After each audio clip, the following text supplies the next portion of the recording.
Hi everyone!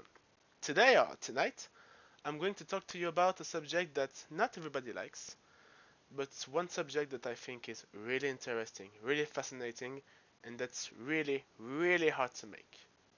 Tonight, I'm going to talk to you about. Ah, dang it! Right now, just getting, just go get the light or something, something. Oh, here's one. Ah, perfect. Up. Horror movies. Let's start from the beginning. What is a movie?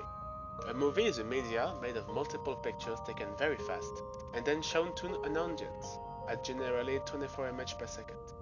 With this, the director can make you feel emotions like happiness, sadness, anger, or, in case of horror movies, scared and anxious. The first movie considered to be an horror movie was made by Georges Méliès in 1896, with The Haunted Castle, The Accursed Cave, and The Cave of the Demons.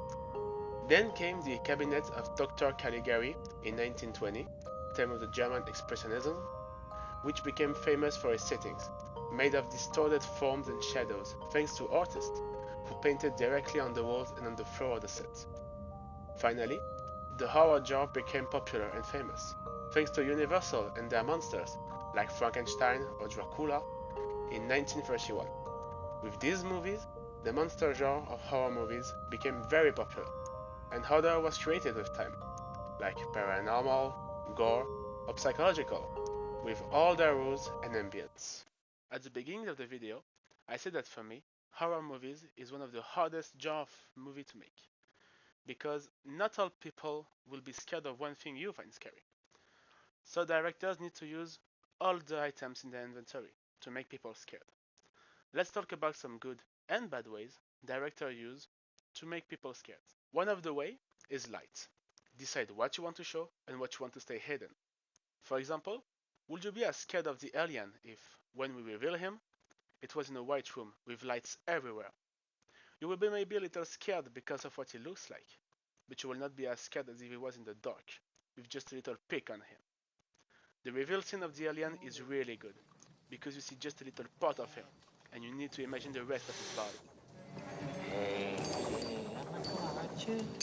Wah, wadidaw.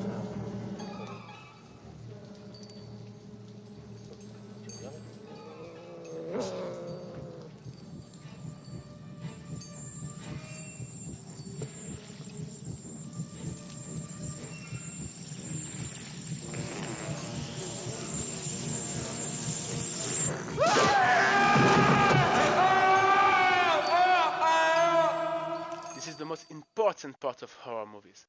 Let the spectators imagine something that scares him, so the movie becomes very personal for the audience. The second way directors use to scare their people is to use sound. In horror movies, music is as important as sound effects. To show you that, we are going to do a little experiment, and I need you to close your eyes. No, really, close your eyes. Don't worry, I'm not going to jump scare you or something. Just please close your eyes. They are closed now? Ah, okay. Now really, close your eyes. Imagine that you are, let's say, in your living room, drinking your coffee and watching the TV, like every Sunday. Then suddenly you hear footsteps in the attic. You decide to go check. So you start climbing the ladder, which has some squeaking rug. And when you get on top, you barely hear it. But something or someone is breathing. You start checking around, and you see it down the attic. A shape. You can't really tell what it is, but as soon as you saw it, the shape starts rising and running towards you. You can open your eyes now. This is a really good example of how music and sound effects are crucial in horror movies. And finally, there is a third way to scare your audience, and I hate this way. It really frustrates me because it's only relying on immediate fear and not on the persistent fear that is going through all the movie. And this way, it's called a jump scare. We call it jump scare because it refers to what the spectator is going to do when a scene like this appears. For example, let's say the character is looking at a very important object for the rest of the film, and suddenly a dog, a cat, or a bird, or just something pass really quickly through the screen with a big sound, and you're scared like this. You jump scare.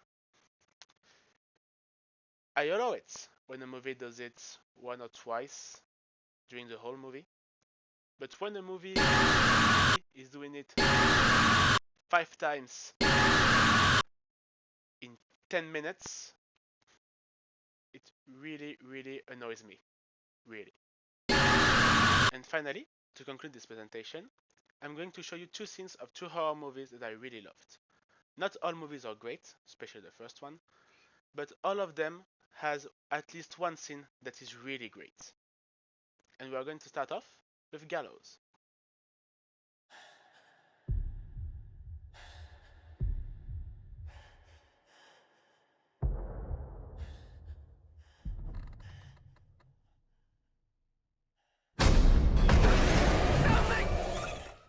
The Gallows, released in 2015, directed by Travis Clough and Chris Lothing, is a found footage movie, which means that the characters have a camera and what we see on the screen is what the characters are filming. The movie tells us the story of Charlie Grimhill, a boy who accidentally died by hanging during the representation of a play called The Gallows. 20 years later, a group of students are forced to replay this show in tribute to Charlie.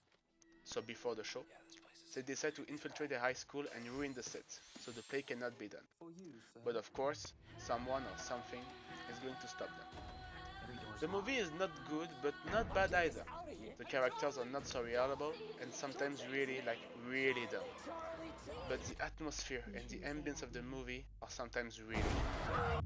The scene that I'm going to show you was used to reveal the movie, which really worked on me because after I saw this scene, I just wanted to watch the movie. In this scene, we see one of the characters, Cassidy, crying in a red room. She sees the camera lying on the ground and decides to recover it. She is showing wounds on her neck. Then she hears a sound on her right.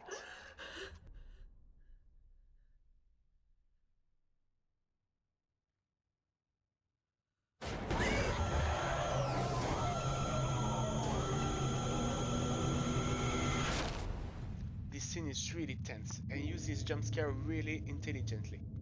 Because we can see the rope around our neck before the jump scare, we are anxious about what will happen. One of the best horror scenes in my mind. The second movie I wanted to talk to you about is The Conjuring 2, The Enfield Poltergeist. This is my home. Get out now. No, this is not your house. Now, what's your name? My name is Bill Wilkins, and I'm 72 years old. What do you make of that voice? Sounds confused. Is he senile?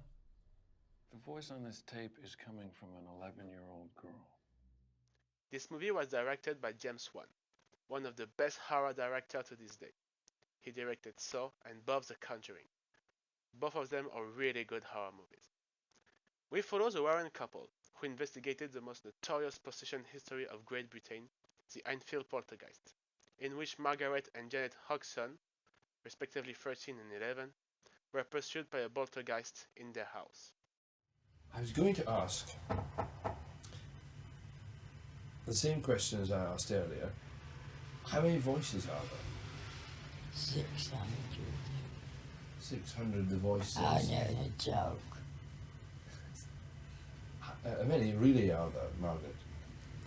I think so far we've had 10 Three. sensible voices, but the rest of the names are absolute rubbish. The movie is really good and really shows how the Warren worked to reveal that if this poltergeist was real or not. During the movie, the Warren are pursued by the ghost of a nun from the Amityville house, called Valak. Here is the most memorable scene of the movie.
show the talent of James Wan.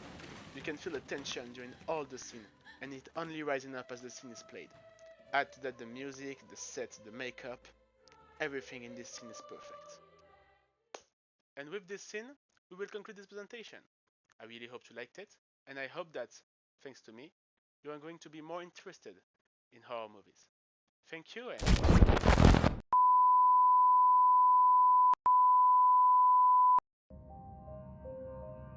خلاص رايح نوم، ما يقدرش يقوم. استغربت ان ده سرعة.